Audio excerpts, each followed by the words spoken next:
Hello everyone, this is a quick video on the conditional variance. There is two different approaches that I think are the most important or helpful.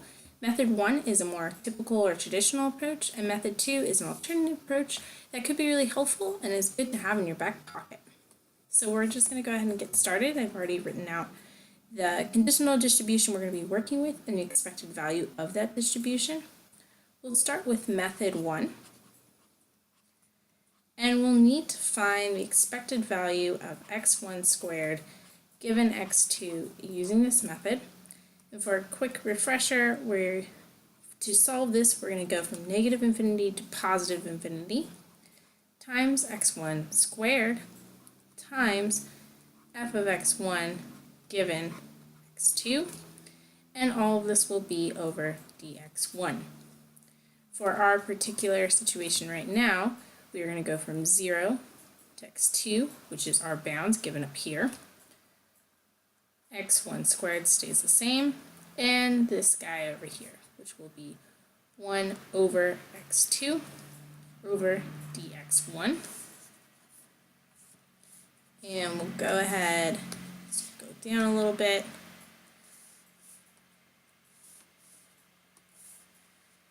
And now we can solve for it.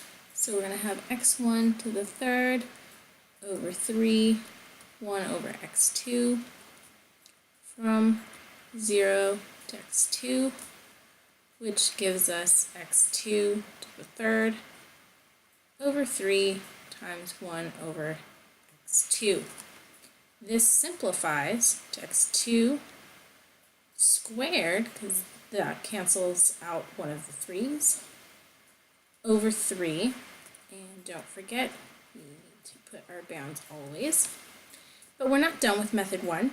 Method 1 requires x1 squared given x2 minus expected value of x1 given x2 squared. So we have this value, and we'll have to do minus x2 squared over 4, and we got that from this value up here. And this, they have a common base of 12, and so it will be 1 over 12, and that will be x2 squared over 12. Always remember the bounds. And that is our answer for method 1. Now we're going to move on to method 2. So method 2 will actually give us the exact same result. Sometimes the way the equation's written, it makes more sense to do one method or the other, but they should always result in the same thing. For method 2, we're going to calculate the variance straight out of the gate, which I think is pretty fun, as opposed to doing a lot of additional steps and integrals. The general formula would be x1 minus the expected value of x1 given x2, all of that squared, times the distribution of x1 given x2, all over dx1. And although this looks a little hairy, it usually ends up churning out pretty nice.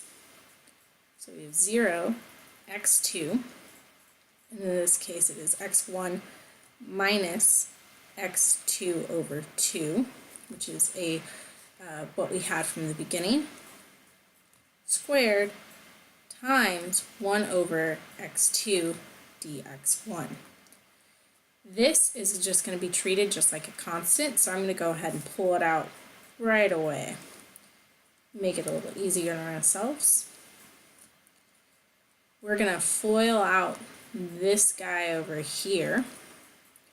So this is going to be x1 squared minus x2 times x1 plus x2 squared over 4 dx1. And we're not going to forget this guy, x2. We'll go ahead and take the antiderivative of above This is going to change to x1 to the third over 3 minus x1 squared over 2 times x2, and this will be plus x squared 2 over 4 times x1, and all of this will be from 0 to x2, because this is a 0 on the bottom. We only need to worry about plugging in x2, and we're not going to forget our constant we pulled out. Alright, so now we have x2 to the third over 3 minus x2 squared times x2 is going to be to the third over 2 plus, and we have x2 squared times now x2, which will be x2 to the 3 over 4. Now I'm going to want to pull out all these x2 to the thirds because it's a common value that's multiplied against all of them. And then I'm going to change this base down here, 3, 2, and 4, to 12 to make this a little easier. So I have x2 to the third over x2 times 4 over 12 minus 6 over 12 plus 3 over 12. And all of this simplifies, and we have over here this changes to x2 squared, and this changes to 1 over 12, which gets us x2 squared over 12 for 0, x2, 1. And we see that method 2 produced the exact same results as method 1, which is super cool.